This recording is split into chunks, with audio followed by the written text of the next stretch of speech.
Welcome back. I'm not a reactor. I just react. If you know, you know. But anyways, today I'm gonna be reacting to 10 fake homeless people caught on camera and exposed.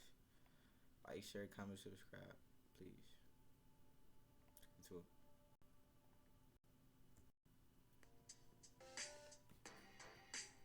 When we think about the homeless, it's safe to say that most normal people ponder the enormity of the problem and what we can do as a society to help. It simply doesn't cross most of our minds to wonder if we could somehow exploit the plight of the homeless for our own financial gain. But it turns out that there are some heartless con men and women out there who use their cunning and complete lack of— But why the fuck they always talking in the back?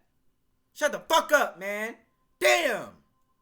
scruples to do just that. Fortunately, in a world where practically everyone has a video camera in their pocket, many of these crooks get exposed for all the world to see. Here's a karmically satisfying list of the top 10 fake homeless people busted on camera. San Diego resident Melissa Smith told the local news that she'd seen the same pregnant woman with a small boy of about 5 in tow, panhandling at a local mall every weekend for a couple months. But one weekend she got an unexpected shock when Why was it every weekend? That's really specific. She went every weekend. Yeah. She spotted the down-on-her-luck mom, who would sometimes be joined by a man who is presumably the boy's father, climbing into a Mercedes-Benz luxury car and driving away. As luck would have it, Miss Smith happened to stop at the same gas station as the crooks on the way home. The man was with them, and as they left the gas station, Miss Smith followed, all the while snapping pictures of the couple, their car, and their license plate. Yeah, certified snitch. The local news station traced the plate to an apartment in the area, but as may have been expected, nobody answered the door, and a few days later the couple appeared to have split. But not long after the story broke, But why people always snitching, bro? Mind your business. They gonna get caught.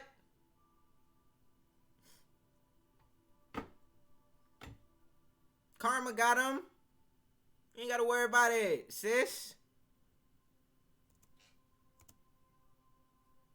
the couple was spotted again, this time with their newborn, asking for handouts in a different part of town. When confronted by reporters, they feigned being bad at English and denied having a Mercedes before hurrying away in a black minivan. Apparently their scam worked well enough to rent an apartment and buy not one but 2 vehicles. But now that their cover had been— Two.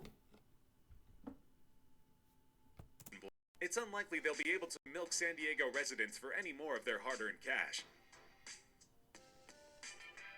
Michael A. Dominguez of Richmond, Virginia was running a— That's my thumbnail. I got her. I got her. I got her. Snap. Oh no. What in the— I know she on the stuff. Look at her.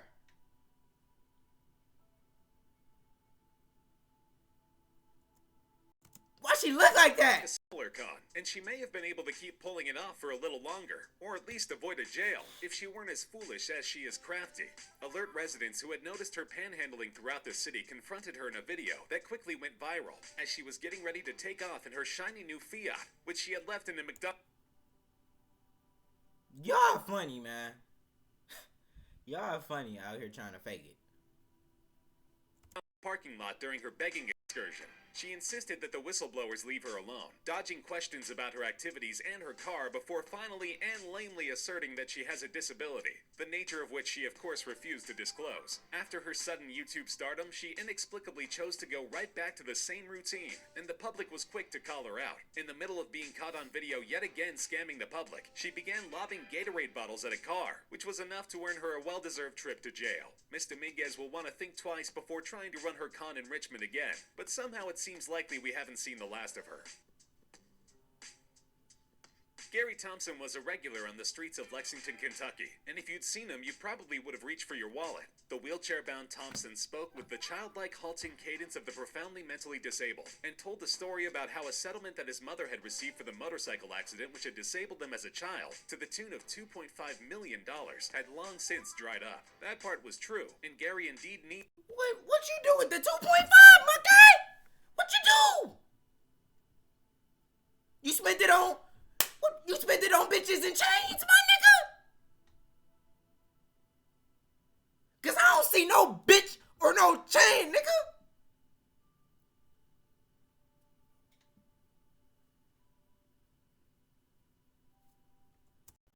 needs the wheelchair, but as a degree holder in speech and language pathology, the mental disability was just a manipulative, masterful piece of acting. Gary was busted by a local news crew speaking in his regular voice, but instead of being contrite or evasive, he boastfully admitted his scam and claimed to earn close. So you was on camera selling it, and then you got on camera with some other people who was like, you know what, man, I'm sick of a lot of y'all, man. You know, it was me. You know what I'm saying? I did it. You know, I just playing.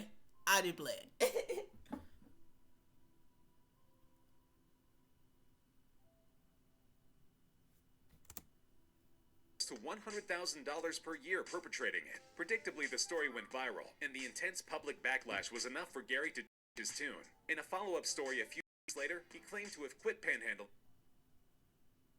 Stop paying full price on Best Buy. If you're a PC gamer, here's a way that you can save a ton of money. Man, fuck off my shit, man. And begun seeking employment, and to be genuinely remorseful. But while feigning a mental disability may not have been enough for the police to get involved, the bad checks he had been passing along with the nearly $100,000 in fraudulent Social Security and Medicaid benefits he had obtained was. Gary is currently in the slammer, and he may be there for a while. In 2012, a New York City TV news crew got a little curious about a woman they would see every day making her way up and down Fifth Avenue, which is populated by trendy upscale shops and the... Why she bending over like that? What's that supposed to be? The old person hoax? The fuck? well-to-do shoppers who frequent them. Dressed in rags with her back bent at a terrible angle, she would hobble along on her crutches. See, no, that's like, what? I'd be looking at you like you weird, like something is fucking wrong with you. Like, what the fuck is wrong with that bitch? I'd be looking outside, what the fuck wrong with that hoe? Fuck happened to her? What'd she do? She was getting dick and couldn't get her back up?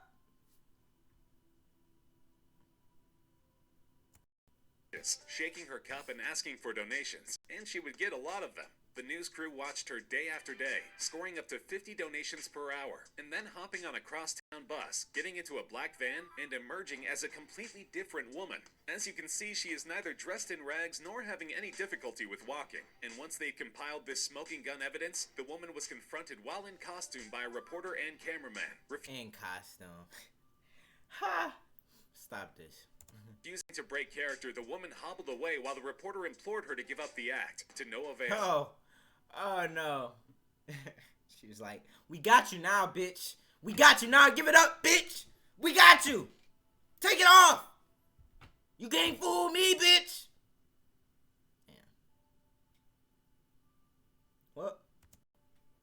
The woman hasn't been identified, and chances are she's moved on to a less public scam in the years since. But if you're ever doing any shopping in the Big Apple, you might want to keep an eye out for this shameless phony.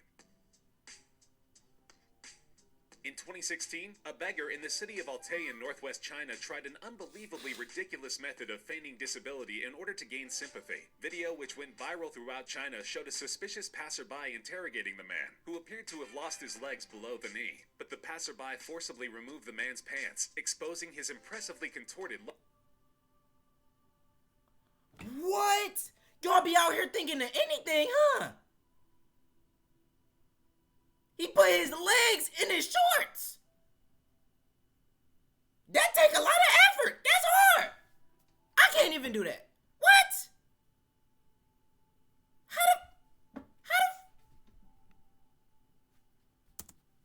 legs, which he had somehow folded into his underwear. You may recognize this as the exact ploy attempted by Eddie Murphy's character Billy Ray Valentine in the classic comedy film Trading Places, which makes the gambit all the more hilariously stupid. He probably won't be trying this again anytime soon, what with the public humiliation. But one could argue that any money he bilked out of the public was worth it for this sublime piece of comedy. Iowa business owner Mike Pothoff decided to take matters into his own hands when he kept seeing the same two teenage boys holding a sign not next to Taco Bell that say broke and hungry. What? What that say at the bottom? He can't even spell. Did he try to spell pieces? That's not how you spell it, man. What? What do you say? Offered these toys that what? Offered these boys a job They said no.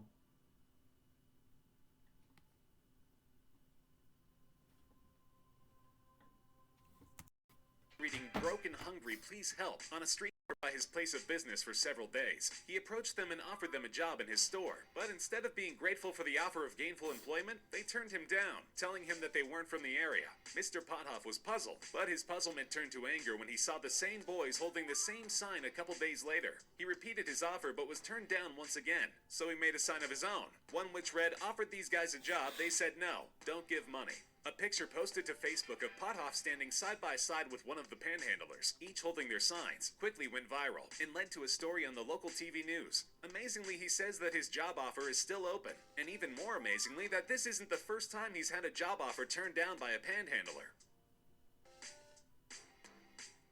YouTuber Jack Vale, who runs a channel with his family, was alerted by his uncle to a homeless man who didn't appear to be exactly what he claimed. The uncle thought he had seen a regular panhandler in his neighborhood driving away in a nice new car, so he enlisted Jack to do a little investigative reporting, and it turned out that he had hit the nail right on the head. After surreptitiously taking video of the man holding a sign and taking donations, Jack and his makeshift crew followed him down an alleyway, where sure enough he climbed into a nice new Chevy and took off. The intrepid YouTubers then managed to follow him to a house in a nice neighborhood, where they confronted him about his day's activities. Predictably, the man was not happy that he'd been discovered, and became belligerent, before almost becoming physical. But he had been utterly busted, and it's doubtful he'll be running his racket in Jack Vale's neighborhood again.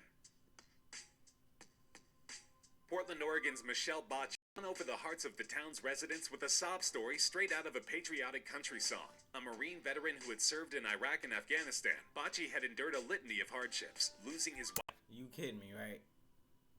He blew up over his song.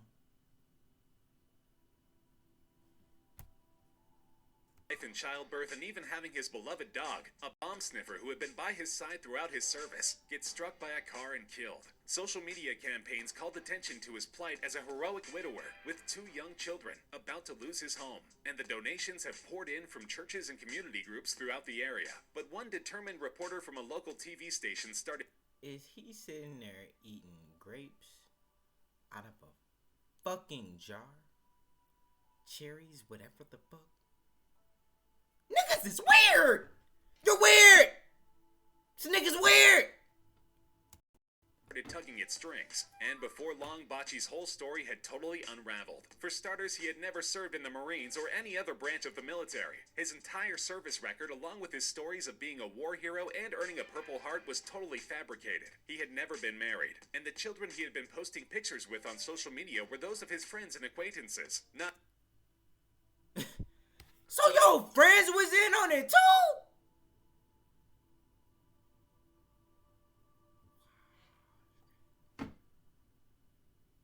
His own. It's not even clear whether he'd actually ever had a dog. And to top it all off, several women have come forward alleging that Bocce coerced them into giving him thousands of dollars after meeting him on various dating sites. Bocce has been charged with several counts of theft by deception, but he's no longer in danger of losing his home. He'll have a dependable roof over his head for many years while serving his inevitable jail sentence.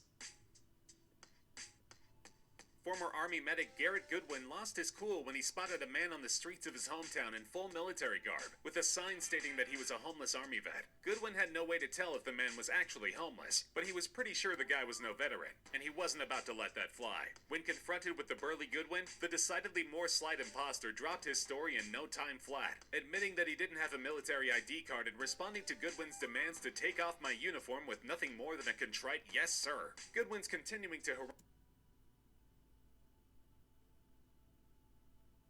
They reaching on this story.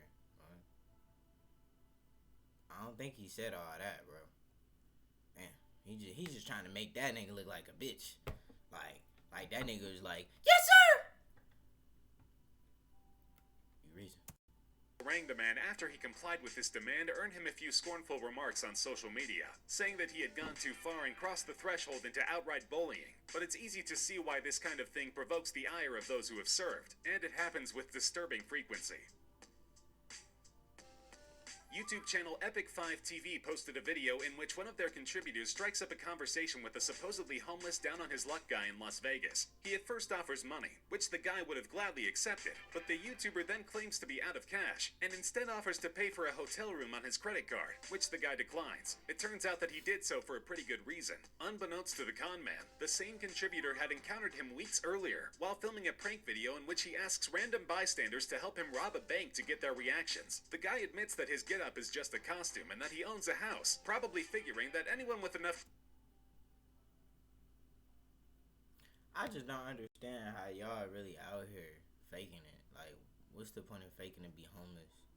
Like, what do you get out of that, bro? You think you gonna be fake homeless forever? You think ain't nobody ever gonna get you? Like, y'all just stupid, bro. Stupid. Stupid. Like, stop this shit, man. Alright, before. Criminal tendencies to rob a bank wouldn't blow the whistle on him. This YouTuber's experience illustrates a valuable lesson, that anyone who is truly down on their luck would have no trouble accepting an offer of actual help, rather than cash. It might be a good idea to keep this in mind the next time you want to help out the less fortunate. Well, that's the end of the video. Stay tuned for the next one. If you stayed to the end, I appreciate you. If you didn't, maybe next time.